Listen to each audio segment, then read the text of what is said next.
ಎಲ್ಲರೊಳಗಿನ ನಾರಾಯಣ. ರಾಮಕೃಷ್ಣರು ಹೇಳಿದ ದೃಷ್ಟಾಂತ ಕಥೆ.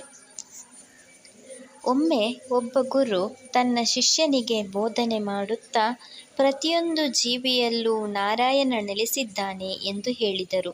ಗುರುವಿನ ಈ ಮಾತು ಶಿಷ್ಯನ ತಲೆಯಲ್ಲಿ ಅಚ್ಚೊತ್ತಿ ನಿಂತಿತು. ಮರುದಿನ ಆ ಶಿಷ್ಯ ಚಿಕ್ಕದೊಂದು ರಸ್ತೆಯಲ್ಲಿ ಹೋಗುತ್ತಿದ್ದಾಗ ಎದುರಿನಿಂದ ಒಂದು ಆನೆ ಬರುತ್ತಿರುವುದು ಕಾಣಿಸಿತು.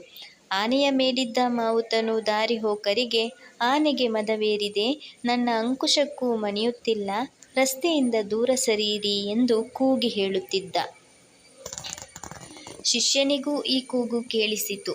ಆದರೆ ಸಕಲ ಪ್ರಾಣಿಗಳಲ್ಲೂ ನಾರಾಯಣ ನೆಲೆಸಿರುತ್ತಾನೆ ಎಂದು ಗುರುಗಳು ನೆನ್ನೆ ತಾನೇ ಹೇಳಿದ್ದರಲ್ಲ, ಹಾಗಾದರೆ ಆನೆಯಲ್ಲೂ ನಾರಾಯಣ ನೆಲೆಸಿದ್ದಾನೆ ಎಂದು ಆತ ಭಾವಿಸಿದ. ಮಾವುತ ಕೂಗಿ ಎಚ್ಚರಿಸುತ್ತಿದ್ದರೂ ಕಡೆಗಣಿಸಿ ಆನೆ ಎದುರು ಸಾಷ್ಟಾಂಗ ನಮಸ್ಕಾರ ಹಾಕತೊಡಗಿದ. ಮೊದಲೇ ಆನೆಗೆ ಮದವೇರಿತ್ತು. ತನ್ನೆದುರು ಮಂಡಿಯೂರುತ್ತಿದ್ದ ಆ ಶಿಷ್ಯನನ್ನು ಅದು ಸೊಂಡಿಲಿನಿಂದ ಎತ್ತಿ ಬಿಸಾಡಿತು. ಪೂರ್ವ ಪುಣ್ಯದಿಂದ ಶಿಷ್ಯ ಸಮೀಪದ ಕೊಳದಲ್ಲಿ ಬಿದ್ದು ಪೆಟ್ಟುಗಳಿಂದ ಬಚಾವಾದ. ಏದುಸಿರು ಬಿಡುತ್ತಾ ಗುರುವಿನ ಎದುರು ನಿಂತು, ನೀವು ಹೇಳಿದ್ದು ಸುಳ್ಳಾಯಿತು. ಎಲ್ಲ ಜೀವಿಗಳಲ್ಲೂ ನಾರಾಯಣ ನೆಲೆಸಿದ್ದು ನಿಜವೇ ಆಗಿದ್ದರೆ ಆ ಆನೆ ನನ್ನನ್ನೇಕೆ ಎಸೆಯಿತು? ಅದರಲ್ಲಿ ನಾರಾಯಣನಿರಲಿಲ್ಲ ಎಂದು ಹೇಳಿದ.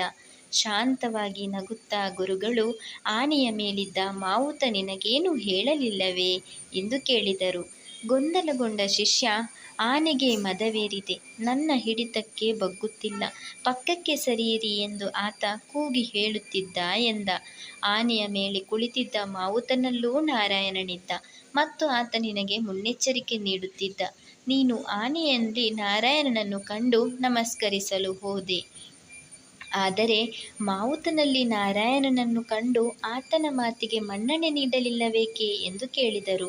ಶಿಷ್ಯನಿಗೆ ತನ್ನ ತಪ್ಪಿನ ಅರಿವಾಯಿತು. ಗುರುವಿನಲ್ಲಿ ಕ್ಷಮೆ ಬೇಡಿ ಅವರ ಮಾತನ್ನೇ ಧ್ಯಾನಿಸುತ್ತಾ ಕುಳಿತ. ಯಾವುದೇ ಮಾತು, ಬೋಧನೆಯನ್ನು ಅರ್ಧ ತಿಳಿದು ಅರ್ಧದಷ್ಟು ಮಾತ್ರ ಅನುಷ್ಠಾನಗೊಳಿಸಿದರೆ ಕೇಡು ತಪ್ಪಿದ್ದಲ್ಲ. ಇದನ್ನು ತಮ್ಮ ಶಿಷ್ಯರಿಗೆ ಮನದಟ್ಟು ಮಾಡಿಸಲು ರಾಮಕೃಷ್ಣ ಪರಮಹಂಸರು ಹೇಳಿದ ಸಾಮತಿ ಇದು.